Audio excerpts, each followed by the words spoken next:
boa tarde a todos os presentes. Hoje nós estamos recebendo a visita do professor Donaldo Schuller, que é professor emérito da Universidade Federal do Rio Grande do Sul, romancista, ensaísta e conferencista. É doutor em letras e livre-docente pela Universidade Federal do Rio Grande do Sul. Foi professor titular em língua e literatura grega da mesma universidade. Realizou estágio de pós-doutorado na USP, concluído com a publicação dos trabalhos Eros, Dialética e Retórica. Tem vários artigos publicados e nós estamos muito agradecidos com a sua aceitação de vir nos brindar com a palestra sobre Antígona e a formação da mulher. E, na verdade, trata do conflito das tradições religiosas com o poder humano, né? O professor Schuller está em companhia do desembargador Fernandes Filho, da doutora Daniela Marques, que é juíza e nossa editora do Redação em Gotas, e o doutor Luiz Eduardo de Oliveira Faria também nos brinda com a sua presença. Ele é juiz de direito no estado de Minas Gerais, na comarca de Timóteo, tem pós-graduação em ciências penais pela Universidade de Anhanguera e pós-graduação em processo penal pela Faculdade de Direito de Coimbra, Portugal. Eu vou passar a palavra para o desembargador Fernandes Filho para fazer uma pequena saudação e dar sequência depois com o doutor Luiz Eduardo, para depois ouvirmos o professor Schuller. Muito obrigado a todos e tenhamos uma boa palestra.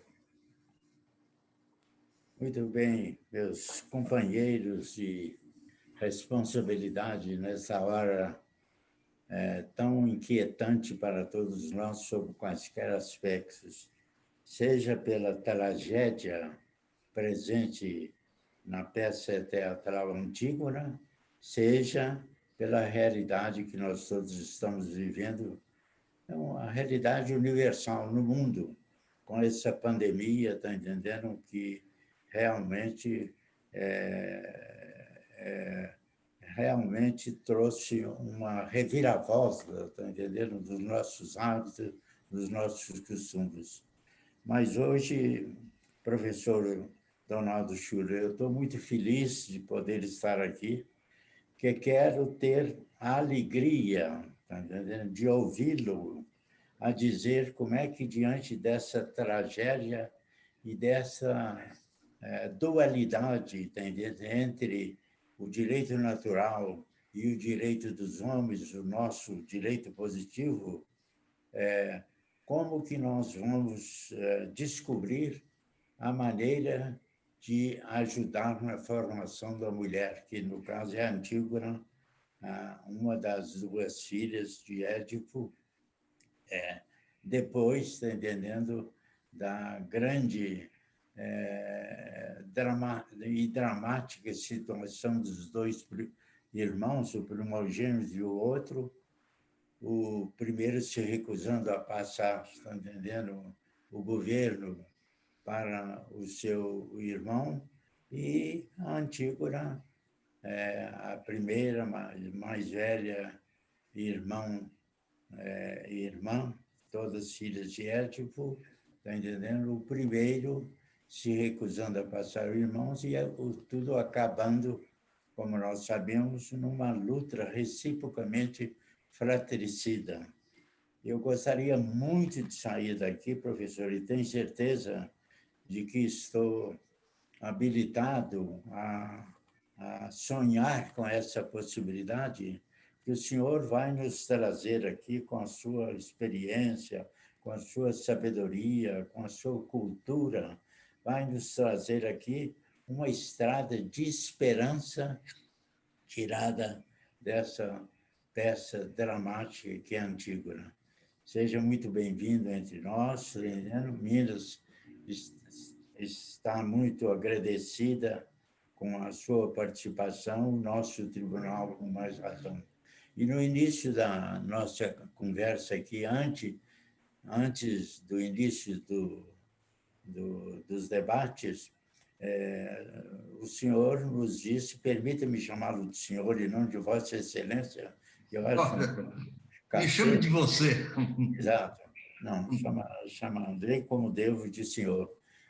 O senhor disse que nós estávamos todos em situação de igualdade, está entendendo? Diante do computador, diante da tecnologia. O Tiago menos. O Tiago é muito modesto e esconde leite, como nós dizemos aqui em Minas. Mas eu estava dizendo que realmente nós todos eram iguais. Eu estou no grupo dos iguais, mas num outro grupo bem desigual, um grupo da idade. Eu tenho 91 anos, graças a Deus, continuo. Os parabéns. Continuo lúcido, continuo servindo para alguma coisa. O Tiago sempre me usa para as coisas que ele patrocina com tanta sabedoria, com tanta largueza cultural dele e da família dele, e vamos ter essa alegria imensa de ouvi-lo aqui hoje e descobrir. Eu tenho dificuldade de descobrir nessa peça teatral como que dela nós vamos extrair a formação da mulher. Mas eu tenho certeza de que o senhor vai nos indicar, está entendendo? Com a sua grande experiência, com a sua sabedoria, com a sua cultura, vai nos indicar o caminho que nós devemos percorrer para esse fim. Muito obrigado. Obrigado. Tiago, agora você passa a palavra para o nosso juiz. Doutor Luiz Eduardo, e imediatamente o professor Donaldo. Primeiramente, boa tarde a todos. Eu gostaria de externar a minha satisfação, a minha honra de estar aqui participando deste evento da nossa Escola Judicial, da nossa querida Escola Judicial Desembargador Edésio Fernandes. Gostaria de estender o meu fraterno abraço, o meu agradecimento ao ilustre desembargador Tiago Pinto, que teve a bondade de lembrar do meu nome para estar aqui presente junto com os demais participantes. Gostaria também de externar uma saudação ao nosso querido desembargador Fernandes Filho, que foi nosso presidente da nossa casa jurídica, do nosso tribunal. Gostaria de externar um abraço afetuoso e carinhoso à doutora Daniela, a quem tive a honra, a felicidade e a satisfação de conversar mais proximamente, apesar do distanciamento social. Querida Daniela, quero externar aqui de público, para não correr o risco de ser injusto, que é a minha honra e a minha felicidade de ter conversado com você, que é um expoente jurídico e acadêmico da nossa Minas Gerais, do nosso Estado. Gostaria, por último, de externar a minha felicidade que é estar aqui diante de um baluarte das ciências humanas, que é o professor Donaldo Schuller, que, do alto da sua experiência, do alto da sua sabedoria, despendeu um tempo para vir aqui tecer sábias palavras, com certeza ser o farol que nos guiará rumo à sabedoria. Professor Schuller, em nome do Tribunal de Justiça do Estado de Minas Gerais, eu saúdo o senhor, gostaria de agradecer ao senhor, sinta-se abraçado pelo Tribunal de Justiça do Estado de Minas Gerais e saiba que nós, os magistrados mineiros, teremos todos uma imensa felicidade em ouvi-lo nesse tema instigante, nesse tema que é de assaz importância, que é a Antígona e a formação da mulher.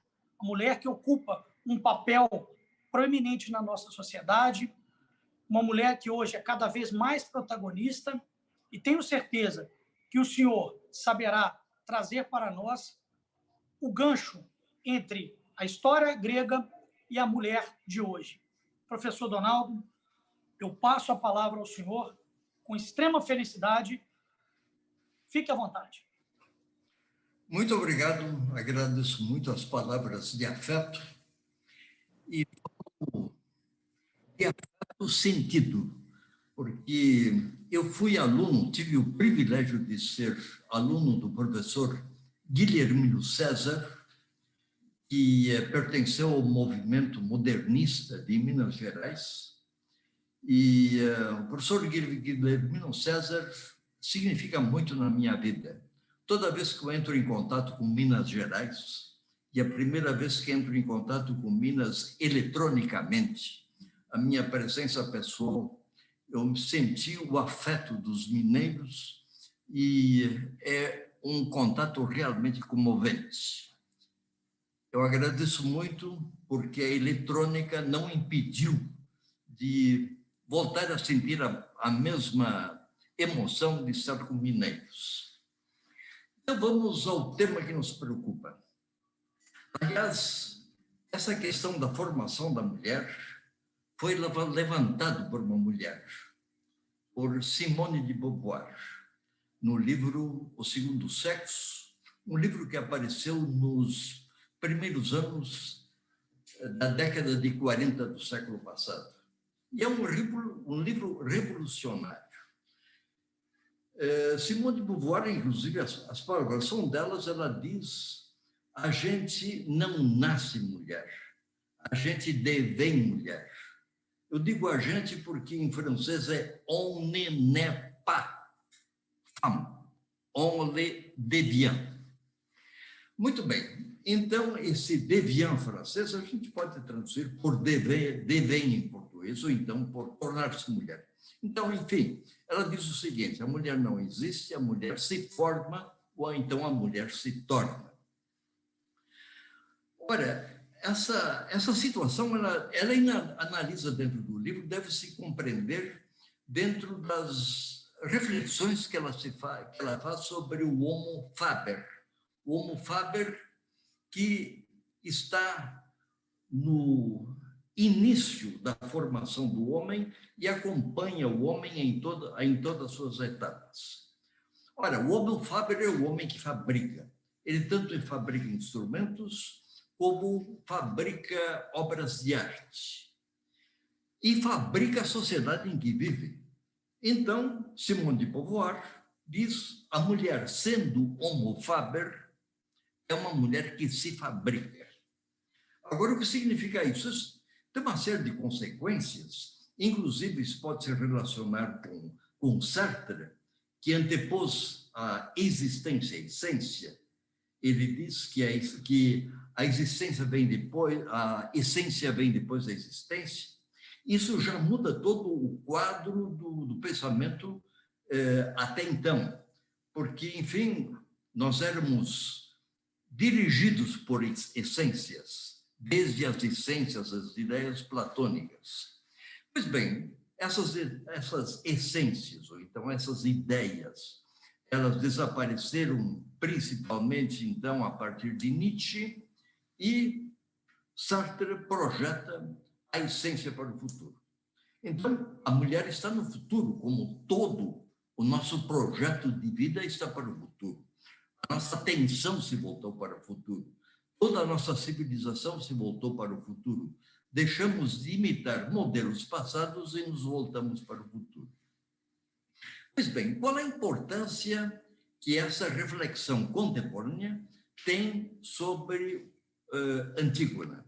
Antígona, que é uma tragédia que aparece no V século a.C., na cidade de Atenas, e é um século revolucionário. Inclusive, a questão da mulher estava no centro do debate dos atenienses. República, por exemplo, Platão dá a mesma formação para o homem e para a mulher. Aristófanes, em duas das suas tragédias, diante da falência do homem para resolver os conflitos gregos, entregou o governo para mulheres. Quer dizer, é uma ideia revolucionária.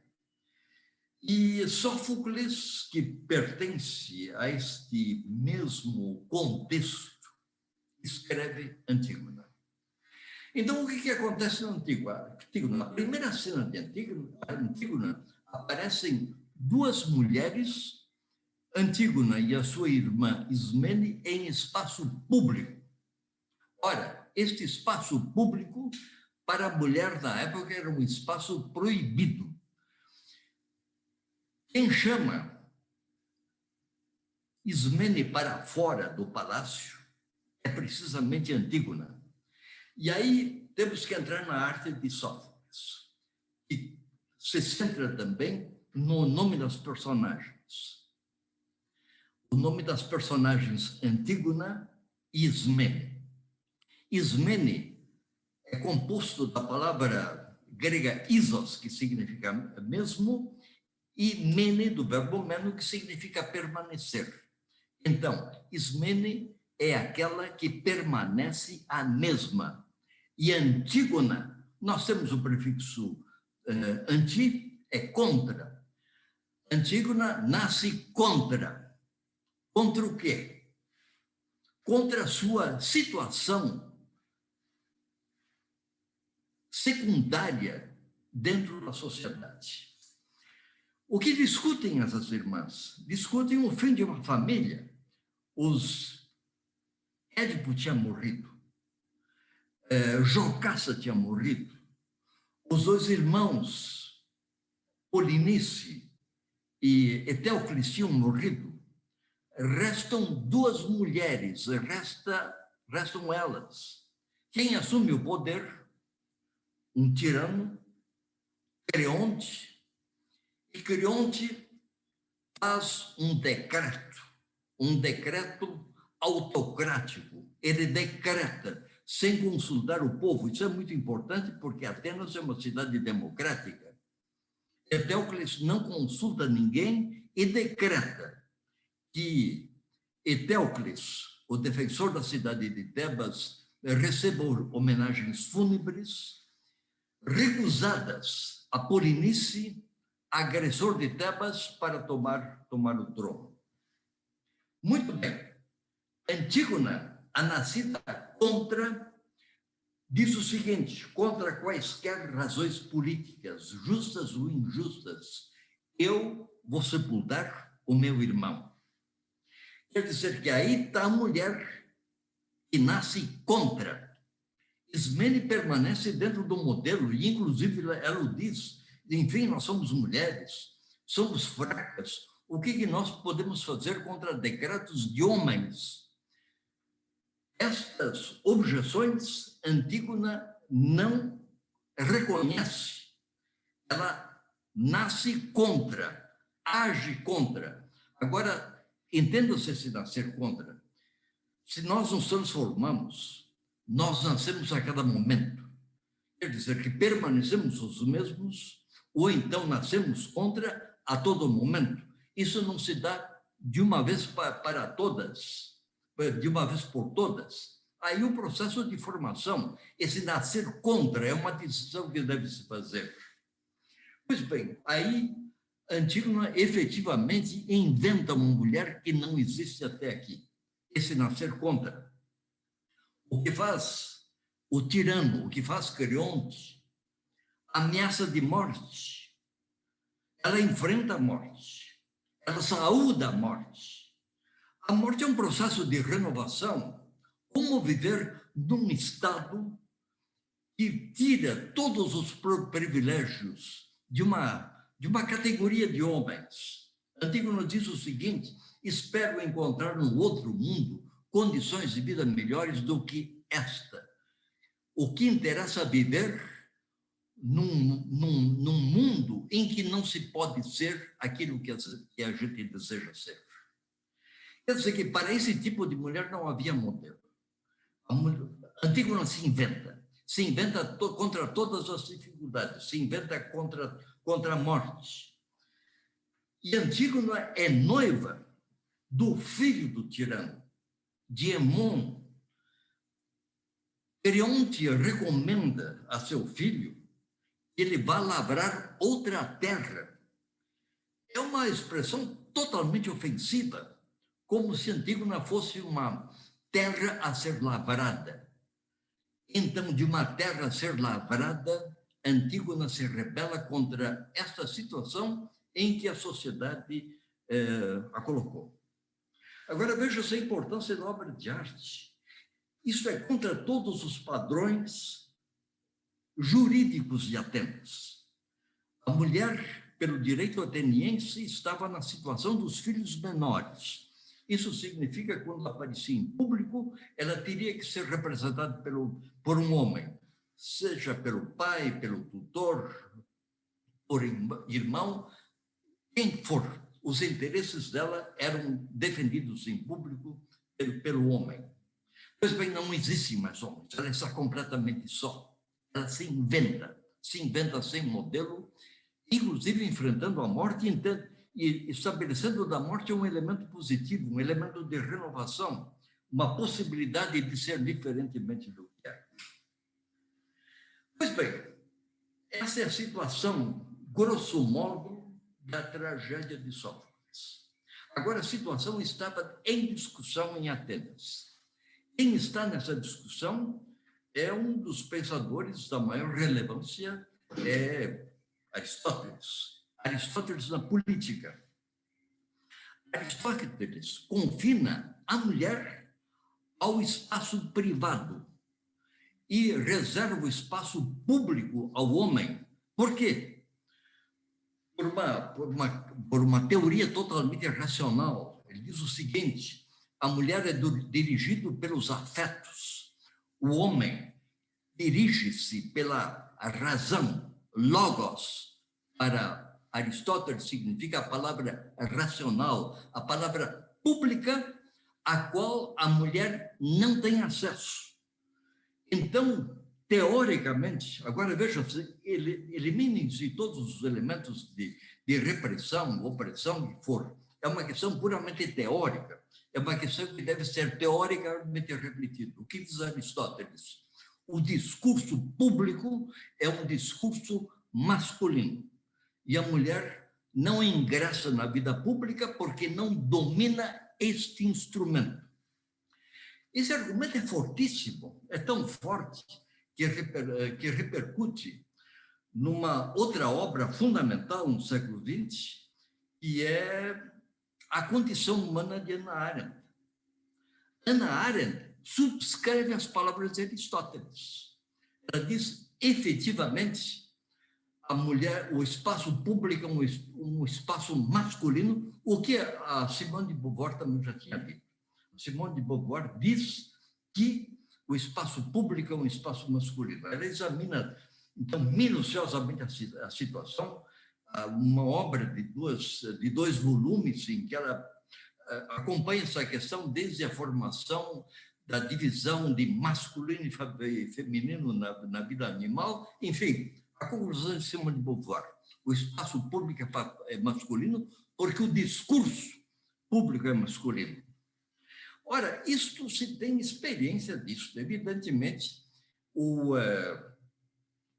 discurso político público masculino é muito agressivo. Quer dizer que, se nós não temos uma presença maior de mulheres na vida pública, é porque a mulher não suporta este discurso, um discurso agressivo, um discurso invasivo, um discurso que desvenda a vida muito íntima das pessoas.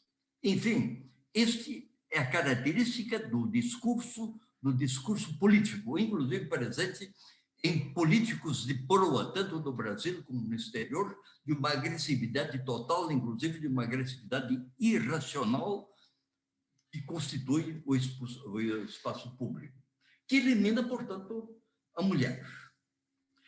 Muito bem, quer dizer que, pela tese de Hannah Arendt, a mulher, para entrar no espaço público e para sobreviver no espaço público, que adote o discurso público, o discurso masculino. Se não adotar o discurso masculino, ela não tem condições de sobreviver na vida pública. É a tese de Hannah Arendt. Nesse sentido, há uma reflexão importantíssima sobre essa questão de uma ensaísta recente israelense, Eva Ilus, no livro Amor nos Tempos do Capital, em que a Eva reflete diferentemente do que Simone de Beauvoir e Hannah Arendt sobre essa questão.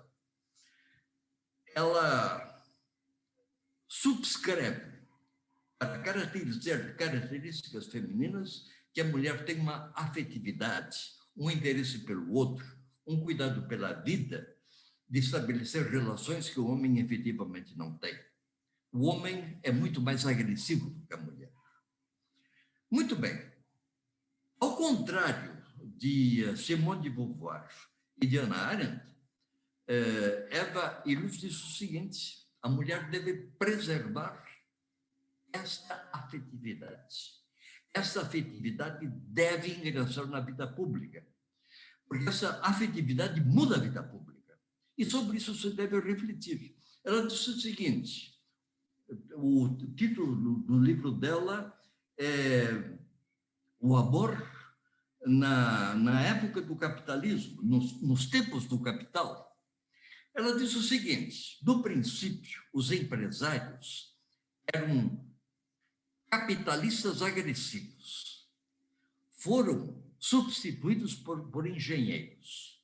Engenheiro é aristotélico. Aristotélico dirigido à direção das empresas. O engenheiro é absolutamente irracional. Então, a vida pública, quando passou dos capitalistas para os engenheiros, a vida pública permaneceu com este caráter da racionalidade. Ela diz o seguinte: a mulher teve uma grande contribuição para modificar a vida pública, entrando com a sua própria afetividade. Isso se deu no período da psicologia, no período da psicanálise, em que a mulher entra na vida pública e cria novas relações humanas na vida pública. A mulher é um elemento civilizador. Quer dizer, o nosso comportamento se altera, ela entra com a sua afetividade e diz o seguinte: a afetividade não prejudica a produção, pelo contrário, relações afetivas aumentam a produção. É uma questão que interessa para quem produz, para o produto. Enfim, a mentalidade da sociedade de mercado é o produto, em que o produto vale muito mais do que razões humanas, em que, em função do produto, o próprio homem desaparece. Quer dizer que aí interessa a velocidade da produção, interessa o volume da produção e a possibilidade de produzir e de competir. Eva Illouz diz o seguinte: esta situação pode ser alterada. E aí ela continua nessa ideia da transformação da mulher. Então, voltemos para a tese de Simone de Beauvoir, que a mulher se forma, mas ela se forma em situações concretas. Então, essa transformação se dá em situações concretas. Quer dizer que hoje nós estamos numa cultura de mercado e estamos numa cultura de máquina, uma cultura de engenheiros. Quer dizer, qual é o papel da mulher dentro dessa situação? Quer dizer, a mulher, enfim, ela entra competentemente em todas as áreas, na área da saúde, na área do direito, inclusive na área da administração. As empresas dirigidas por mulheres estão aumentando, de sorte que ela tem uma competência que, modificando as condições sociais, ela consegue conviver na vida pública. Quer dizer, nessa situação da transformação da sociedade com a presença da mulher, nós próprios devemos transformar-nos. Homem e mulher não são duas espécies em conflito, em luta. Nós nos formamos em função do outro. Então, essa presença do outro, a presença da mulher e a presença do homem, o convívio do homem e com a mulher, na construção de uma sociedade, é da mais alta relevância. Quer dizer, que não é um problema só teórico. Inclusive, se você fala no fim da teoria, a teoria tem uma função fundamental. A teoria é refletir sobre as relações humanas e ver uma possibilidade de que essas relações humanas sejam determinadas. Agora entra a máquina. A máquina, ela foi inventada pelo homem Faber, pelo Homo Faber, entra a máquina para aliviar a vida das pessoas. Existe um sul-coreano radicado na Europa e de formação europeia, Chul Han, que reflete sobre essa situação da máquina. Essa máquina que foi inventada para aliviar o trabalho, Chul Han diz que aconteceu o contrário. A máquina produz muito mais do que nós produzimos, numa velocidade maior do que produzimos. Nós produzimos uma máquina, efetivamente, que nós não dominamos mais. Isso se dá no campo da informática e no campo da robótica. Quer dizer que a velocidade do computador e as possibilidades do computador, nós usamos o computador como instrumento. Agora, como isso funciona, somos dominados pela máquina. E o nível dessa dominação, inclusive, é difícil de entender, porque existem mecanismos que verificam o que nós estamos fazendo a todo momento dentro das nossas próprias casas. Não estamos protegidos contra a invasão da nossa vida privada e com a manipulação da vida privada. Quer dizer que essas máquinas têm até a capacidade de produzir gostos. Então, vou a uma loja, compro, porque uma roupa, acho que sou livre nessa escolha, quando essa minha escolha foi determinada por mecanismos que eu até não entendo. É o que acontece no filme Matrix, por exemplo, que apareceu em 1999, que no início do século XXI, em que o computador domina totalmente o homem. Quer dizer que, enfim, não é mais ficção científica, é uma realidade. Agora, veja o seguinte, se Antígona significa nascer contra, e nascer contra a todo momento, no momento em que nós protestamos contra uma certa situação, nós nascemos contra e nos alistamos no exército de Antígona. Na época de Antígona, os homens reproduziam modelos passados. A primeira pessoa que se sente como nascendo contra determinismos, contra injunções de toda ordem é Antígona. Veja a contribuição desta situação de uma posição para preservar a condição humana dentro de situações adversas que nós julgamos que não podemos dominar. Muito bem, ainda lembremos um outro pensador que se preocupa com essa questão, também citada por Chul Han, é Nietzsche, no Crepúsculo dos Ídolos. Nietzsche avança contra a cultura ocidental com um martelo e abala as paredes da cultura ocidental desde a sua origem. Quer dizer, o Crepúsculo dos Ídolos deve ser matar os ídolos que nos oprimem.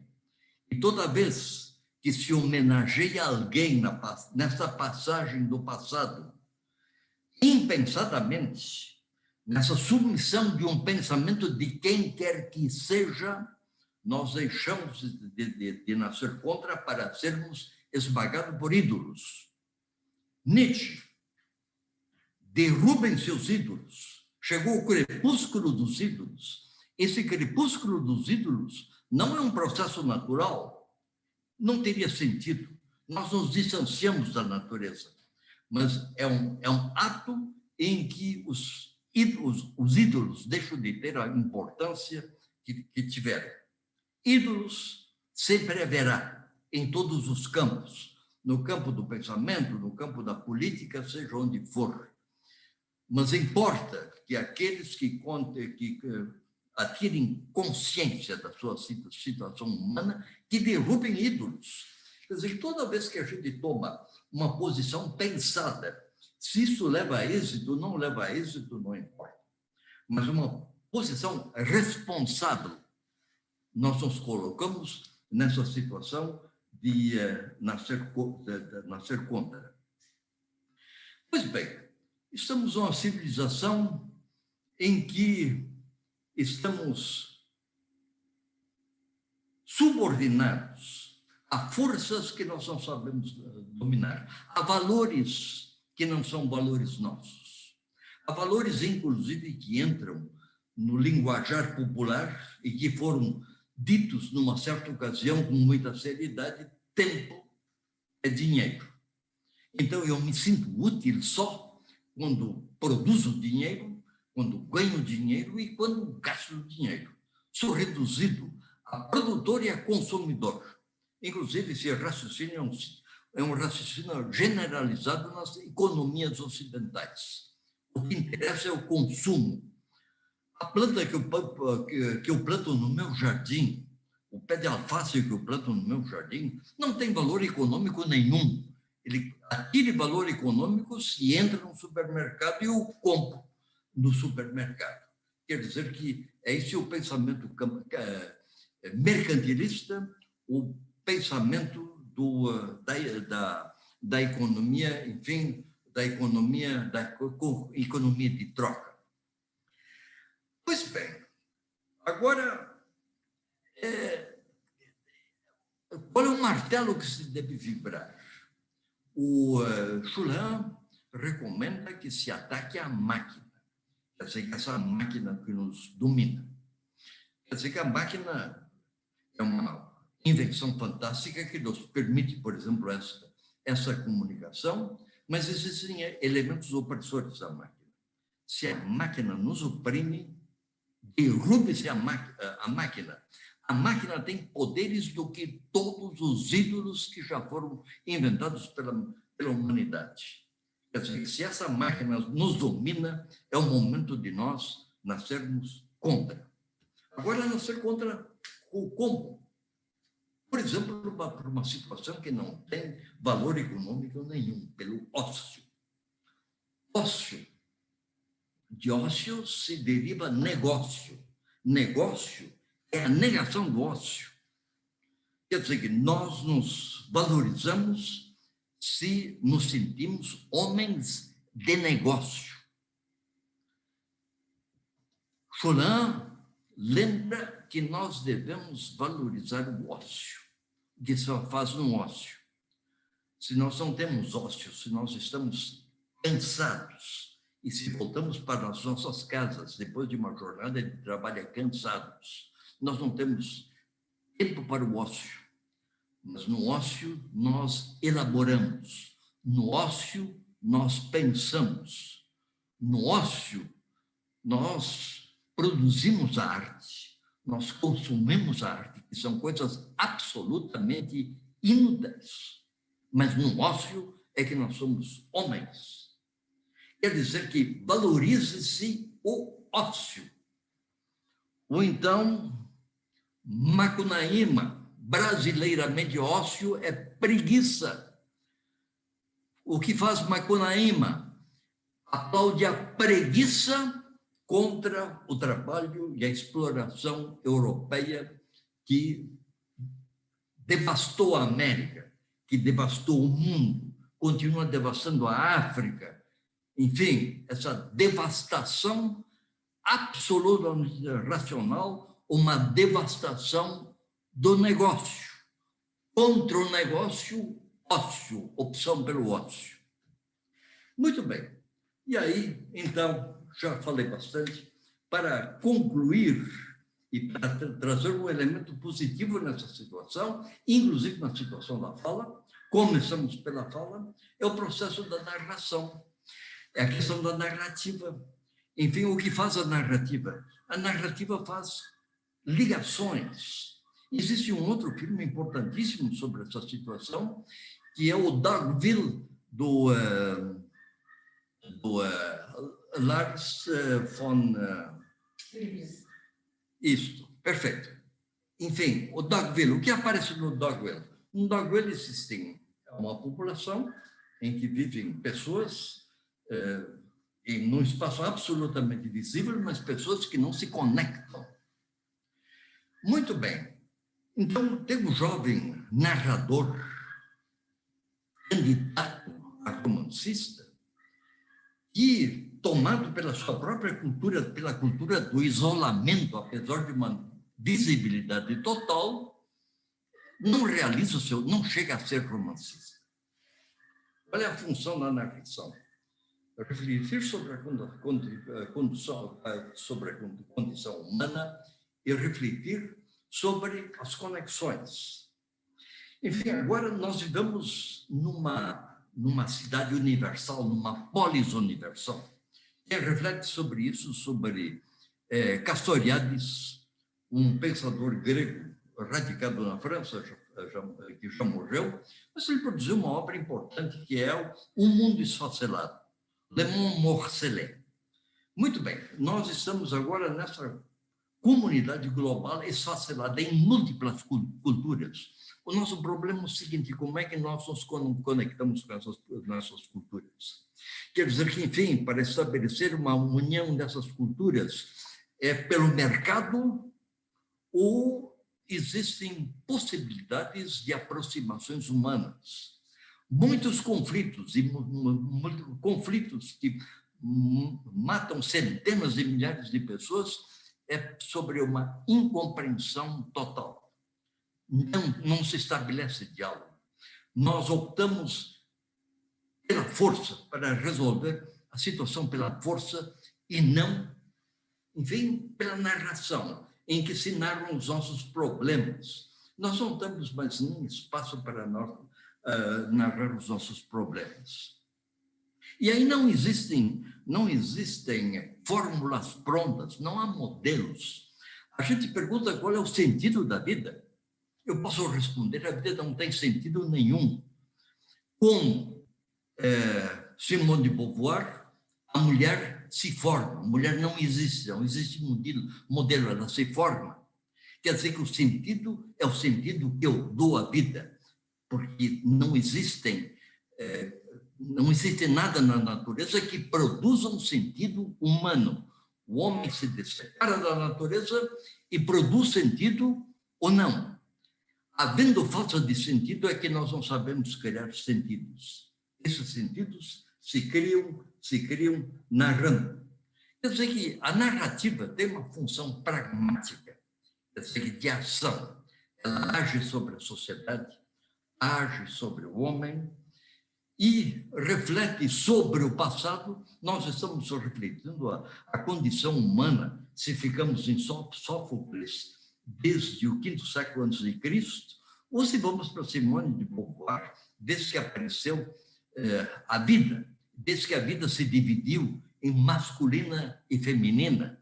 Quer dizer que, enfim, criaram-se com essa divisão possibilidades de desenvolvimento enormes e conflitos que nós ainda não sabemos resolver. Pois bem, então, nos colocamos nessa situação. Não há modelos. Os modelos estão projetados para o futuro. O futuro é um futuro aberto. Não existe um futuro pré-determinado. E a vida será como nós, no conjunto, homens e mulheres, nações de todas as culturas possíveis, no seu conjunto, elaboram. Pois bem, então, eu agradeço pela oportunidade de ter tido esse espaço para a fala e, se assim for do programa, podemos conversar.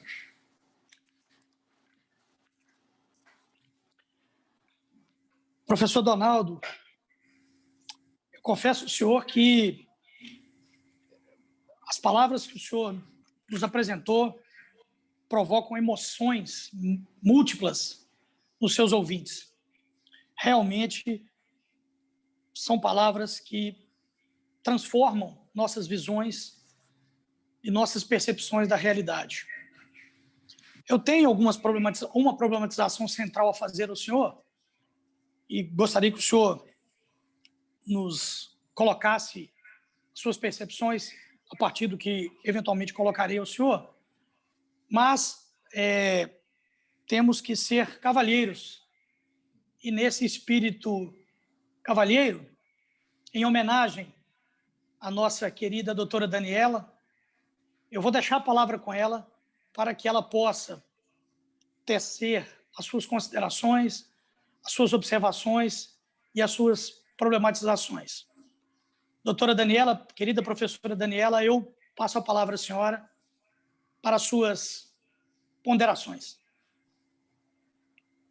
Obrigada, Luiz. Muita gentileza. Boa tarde a todos, boa tarde, desembargador José Fernandes Filho, boa tarde, desembargador Tiago Pinto. Luiz, muito obrigada pelas palavras gentis. E, professor Donaldo, dizer que ouvir o senhor sempre é um privilégio, né? Mais cedo nós conversávamos que eu sempre tive uma grande paixão pela literatura, e durante a sua exposição eu pensei em algo que sempre me comoveu muito na peça, em Antígona, quando fala sobre a maravilha que é o homem, aquela estrofe que fala da maravilha que é o homem, e que fala sobre a voz, o pensar volátil e as urbanas leis, e tudo isso parece ser o contrário do que representa o feminino, porque a mulher, muitas vezes, o campo da mulher foi o espaço do silêncio, né? O padre Antônio Vieira até falava que a mulher só poderia sair de casa em 2 ocasiões, por ocasião do seu casamento e do seu funeral. Muitas vezes a mulher, é atribuída a ela uma honra caprichosa, um desejo caprichoso, e a mulher, muitas vezes, ela é associada à vingança, né? Não à toa as Eríneas, elas aí são as 3 mulheres que cedem o espaço para o direito que nasce, de acordo com Barhofen, a partir da Orestia, da Oresteia, como espaço do domínio masculino. Uhum.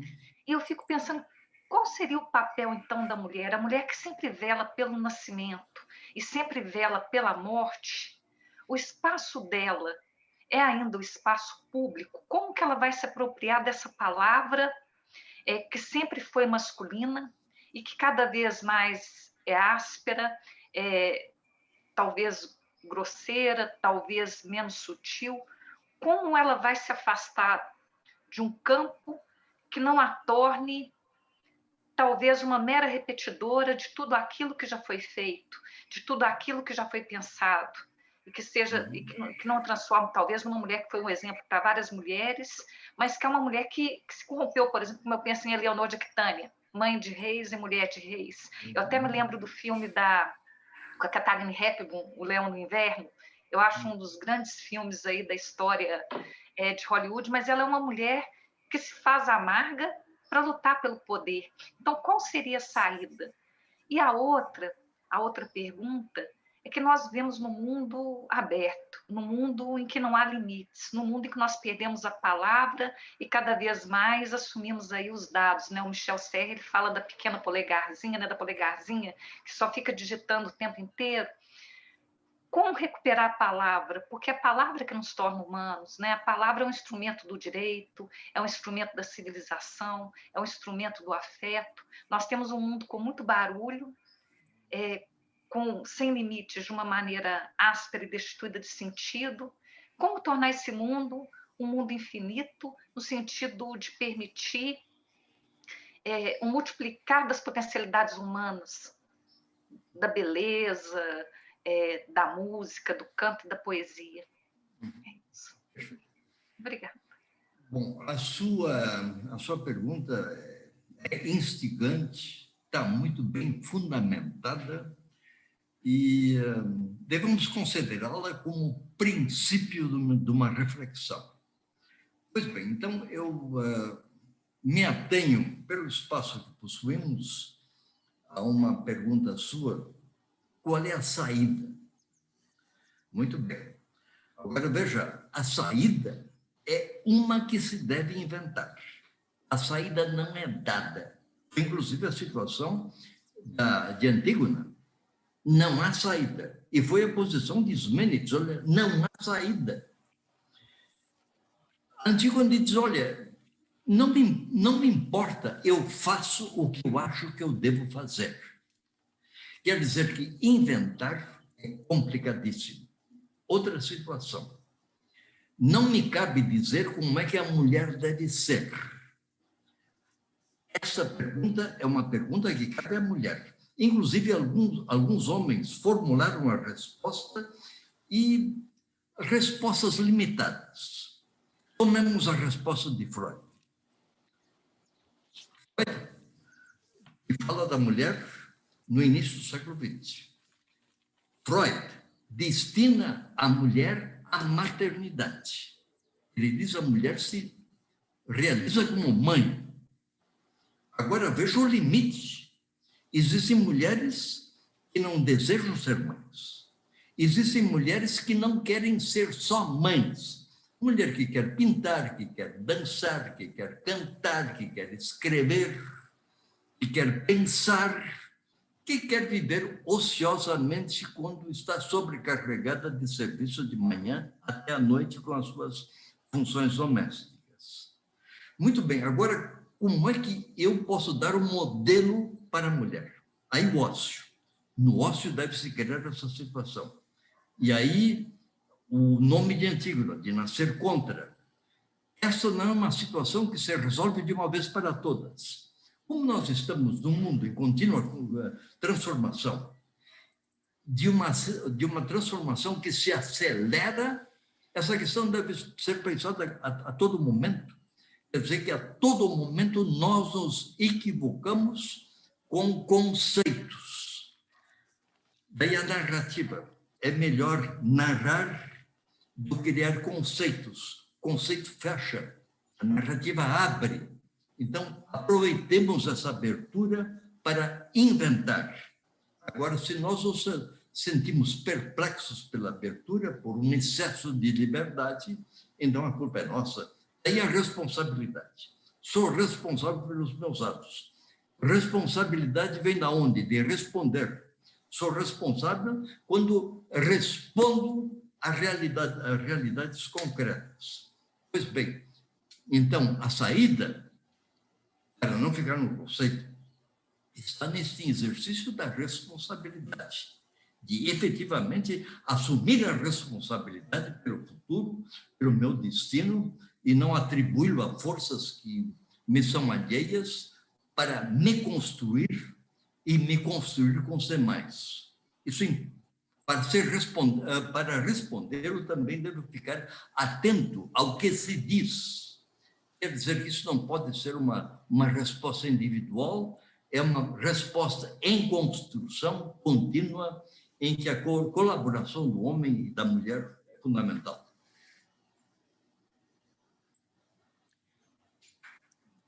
Excelente, professor. Eu só gostaria de fazer uma pontuação aqui, até mesmo para a doutora Daniela, aqui no nosso processo de transmissão no YouTube. Me parece que muitos alunos da professora Daniela aqui, que estão participando do nosso evento, mandando um abraço para a senhora, elogiando as palavras do professor Donaldo. Enfim, os elogios estão pululando.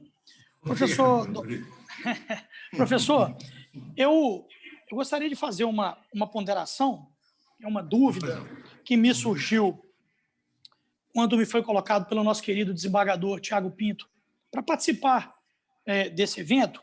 Eu, dentro da minha vivência, dentro da minha modéstia, da minha simplicidade teórica, acadêmica, das minhas limitações, digamos assim, eu tentei refletir sobre a questão da Antígona e a formação da mulher, mas eu sou um sujeito de mente razoavelmente inquieta e muito antenado com a realidade nacional, a realidade brasileira, com a realidade de um país periférico, um país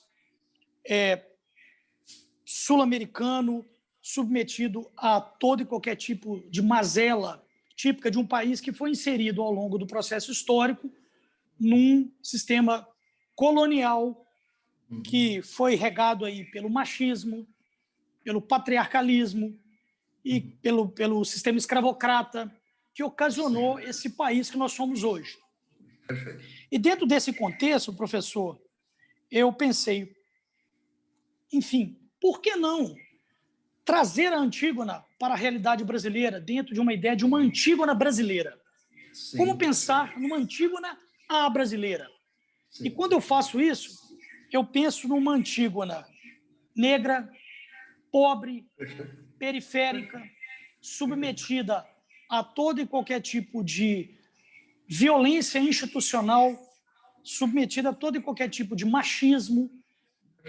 Enfim, na nossa realidade diária, o desembargador Tiago Pinto sabe melhor do que eu disso, nós lidamos com Antígonas diuturnamente. E dentro dessa percepção, professor Donaldo, eu queria uma luz. Como superar essa situação? Como a Antígona brasileira deve se construir, ocupar esse espaço público? Uma Antígona que foi cunhada, que foi criada aí com raízes escravocratas, com raízes que a fizeram cultuar a vivência do conformismo, a ser muito mais Ismênia do que Antígona. Qual a palavra que o senhor tem a respeito dessa percepção? Como a Antígona brasileira, que deve se projetar, se conhecer, se reinventar, nascer contra, se ela foi criada dentro desta realidade cruel, por que não? Professor. Bom, a sua pergunta abre espaço para um simpósio. Vou tentar ser breve na minha situação, inclusive falar da minha vivência. Sim, senhor. O privilégio de atravessar o século XIX, eu nasci no início do século XX, no início do século XX, e entro para as primeiras décadas do século XXI. Quer dizer que eu sou quase secular. Então, tem uma vivência, eu sei que é refletido, não, mas uma vivência muito grande. O que estou vivendo hoje? O que se vive hoje? O que é o discurso político hoje? É um discurso de paixão, não é discurso de reflexão. Não se reflete, mesmo na nação hegemônica, não se reflete. Sim. Fazem declarações pelo primeiro mandatário da nação absolutamente apaixonadas e não repetidas. E existem manifestações de rua de pura manifestação de paixão. Quer dizer que, enfim, nós somos ideologicamente divididos na ideologia no seu pior sentido. Quer dizer, ideias fixas que são indiscutíveis.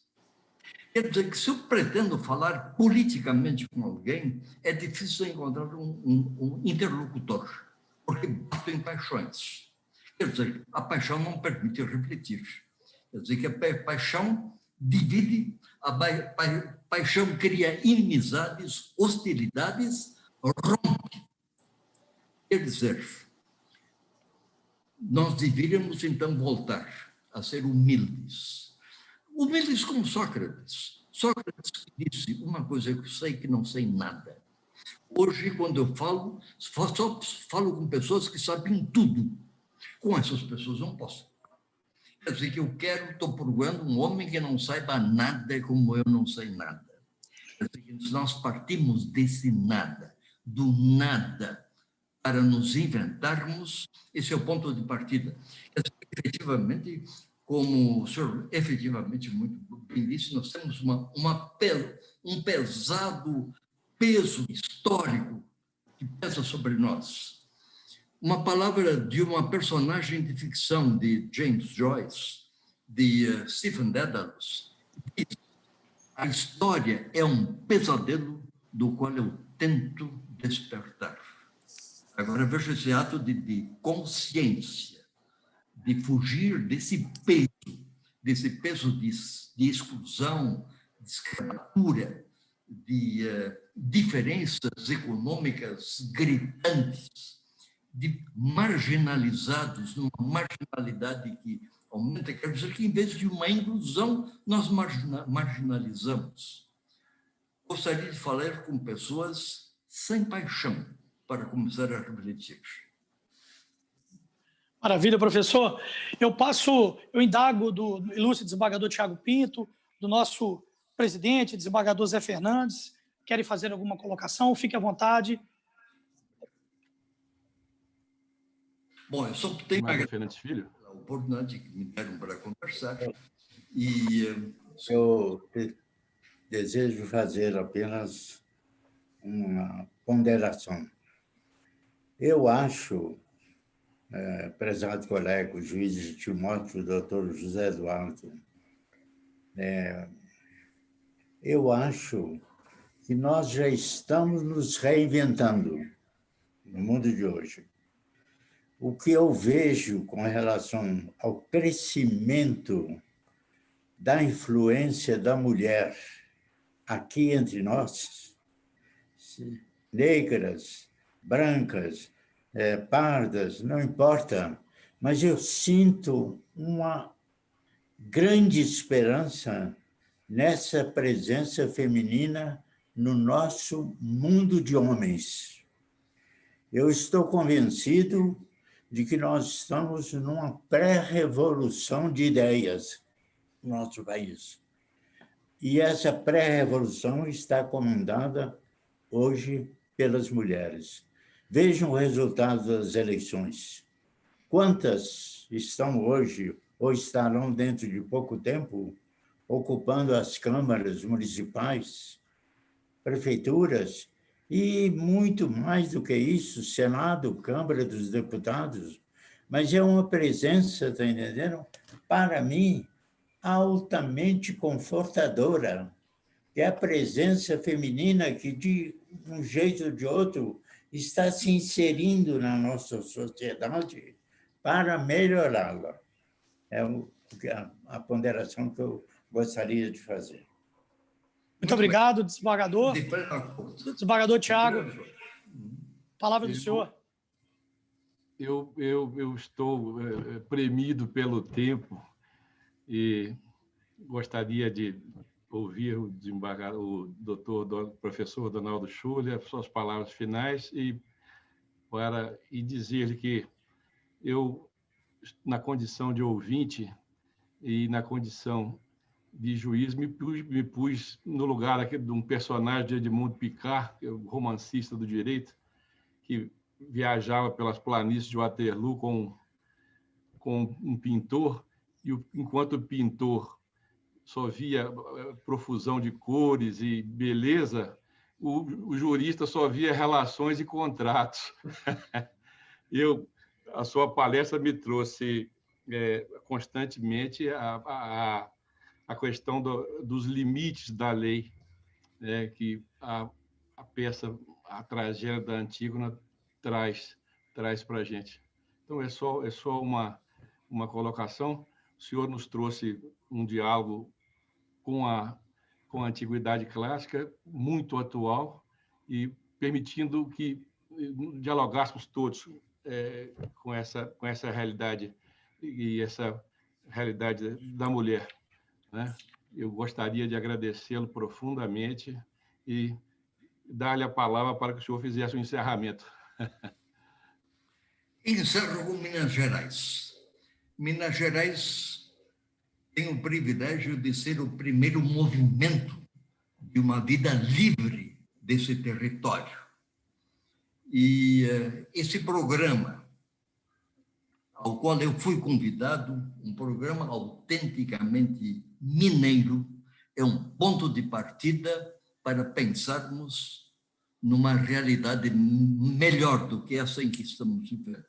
Me sinto privilegiado por esta acolhida. Obrigado. Nós aqui nos sentimos privilegiados, professor Donaldo. Eu gostaria de agradecê-lo mais uma vez, agradecer à doutora Daniela Marques, ao meu querido amigo doutor Luiz Eduardo Oliveira de Faria e ao meu guia e amigo, desembargador José Fernandes Filho. Muito obrigado a todos. Em breve nos encontraremos, professor. Um grande abraço. Um abraço. Um grande abraço a todos. Um abraço.